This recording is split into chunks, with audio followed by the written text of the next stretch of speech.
ಬೂತಲ್ಲಿ ಕೆಲಸ ಮಾಡಿದ್ರೆ ಬಹಳ ಅನುಕೂಲ ಆಗ್ತಾ ಆ ನಿಟ್ಟಿನಲ್ಲಿ ಕೆಲಸ ಮಾಡೋಂಥ ಒಂದು ವ್ಯವಸ್ಥೆನ ಮಾಡೋಣ ಅಂತ ಹೇಳ್ತಾ ರಾಗಣ್ಣ ಯಾಕೆ ಹಿಂದೆ ಬಂದು ಕೂತಲ್ಲ ಮುಂದೆ ಬಾ ಇಲ್ಲಿ ಬರ್ರಿ ಮುಂದೆ ಬರ್ರಿ. ಅಲಕ್ಷ್ಯ ಭಾವನೆಯಿಂದ ನೋಡ್ತಿದ್ರು.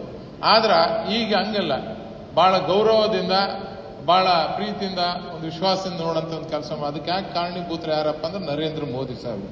ನರೇಂದ್ರ ಮೋದಿ ಸಾಹೇಬರು ಅಷ್ಟು ಸದೃಢವಾಗಿ ಆಡಳಿತ ಮಾಡಕ್ಕೆ ಕಾರಣೀಭೂತರು ಯಾರು ಅಂತಂದ್ರೆ ತಮ್ಮಂತ ಎಲ್ಲಾ ಕಾರ್ಯಕರ್ತರು ಸೇರಿ ಕೆಲಸ ಮಾಡಿದಕ್ಕೆ ಇವತ್ತ ಈ ಪಕ್ಷ ಇಷ್ಟೊಂದು ಬಲಿಷ್ಠವಾಗಿ ಒಂದು ಸ್ಟ್ರಾಂಗ್ ಆಗಿ ನಿಂತಿದೆ.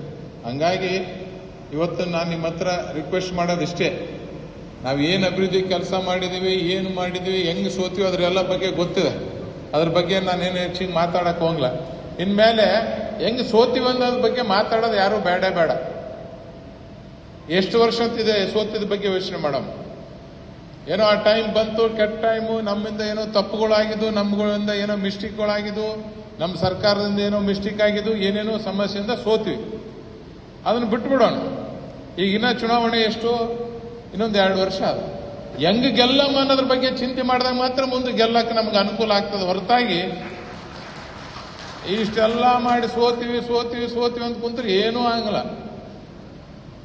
ಮುಂದೆ ಯಾವ ತರ ಚುನಾವಣೆ ಗೆಲ್ಲಬೇಕು, ಈ ಗ್ರಾಮ ಪಂಚಾಯತ್ ಚುನಾವಣೆ ಬರ್ತದ, ತಾಲೂಕ್ ಪಂಚಾಯತ್ ಚುನಾವಣೆ ಬರ್ತದೆ, ಜಿಲ್ಲಾ ಪಂಚಾಯತ್ ಚುನಾವಣೆ ಬರ್ತದೆ, APMC ಚುನಾವಣೆ ಬರ್ತದೆ. ಇವನ್ ಯಾವ ತರ ಗೆಲ್ಲಬೇಕು, ಅದಾದ್ಮೇಲೆ MLA MP ಚುನಾವಣೆ ಬರ್ತದೆ, ಅದನ್ನ ಯಾವ ತರ ಗೆಲ್ಲಬೇಕಂತ ಫೌಂಡೇಶನ್ ಈಗಿಂದ ಹಾಕ್ಯಂತ ಹೋಗ್ಬಿಟ್ಟಿವಿ ಅಂತಂದ್ರೆ ಅನುಕೂಲ ಆಗ್ತದೆ. ಇದಕ್ಕೇನು ಬಹಳ ಸಾಹಸ ಮಾಡೋದು ಬೇಕಾಗಿಲ್ಲ, ಇಷ್ಟೇ ಮಾಡ್ಬೇಕು. ನಮ್ಮ ಬೂತ್ ನಾವು ಲೀಡ್ ಮಾಡಿಕೊಂತ ನೀವು ಕುಂತವ್ರೆಲ್ಲ ಪಣ ತೊಟ್ಟು ಬಿಟ್ರಪ್ಪ ಅಂದ್ರ ಮುಂದಿನ ಸರಿ ಗೆಲ್ಲುವುದರಲ್ಲಿ 2ನೇ ಮಾತೇ ಇಲ್ಲ, ಗೆಲ್ತೀವಿ. ರಾಜನಕೋಳರ್ದು ಯಾರು ನೋಡಿ, ನಾನು ಕೊಡೆಕಲ್ ನೋಡಿದಂತ HC ಪಾಟೀಲ್ ಹೋದ್ರಂದ್ರ, ಕರಿಬಾಯಿ ಯಾರು ನೋಡ್ಲ, ಜೋಗಣಬಾಯಿ ನೋಡ್ತಂತ ಸಿದ್ದಗೌಡ ಮಾವ ಹೋದ್ರಂದ್ರ,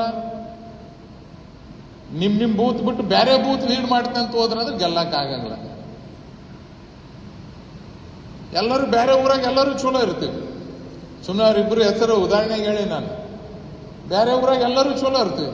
ಏನಿರೋದು ಊರಾಗ ಇರ್ತದೆ, ಪೋಲಿಂಗ್ ಬೂತ್ನಾಗ ಇರ್ತದೆ. ಅಲ್ಲಿ ಹೆಂಗ್ ಕೆಲಸ ಮಾಡಿದ್ರೆ ಅಂದ್ಮೇಲೆ ಇಂಪಾರ್ಟೆಂಟ್ ಇರ್ತದೆ. ಆ ಬೂತ್ನಾಗ ಸರಿಯಾಗಿ ಕೆಲಸ ಮಾಡಿಬಿಟ್ಟಿವಪ್ಪ ಅಂದ್ರೆ ಬೇರೆ ಊರಿಗೆ ಹೋಗೋ ಪ್ರಶ್ನೆನೇ ಬರಂಗಿಲ್ಲ. ನಿಮ್ಮ ಪಂಚಾಯತಿ, ನಿಮ್ಮ ಊರು, ನಿಮ್ಮ ಇದನ್ನ ನೋಡ್ಕೊಂಡ್ಬಿಟ್ರೆ ಬೇರೆ ಚಿಂತನೆ ಮಾಡೋದು ಬರಂಗಿಲ್ಲ. ಹಂಗಾಗಿ ಅದ್ರ ಬಗ್ಗೆ ಲಕ್ಷ್ಯ ಕೊಡೋಂಥ ಒಂದು ಕೆಲಸ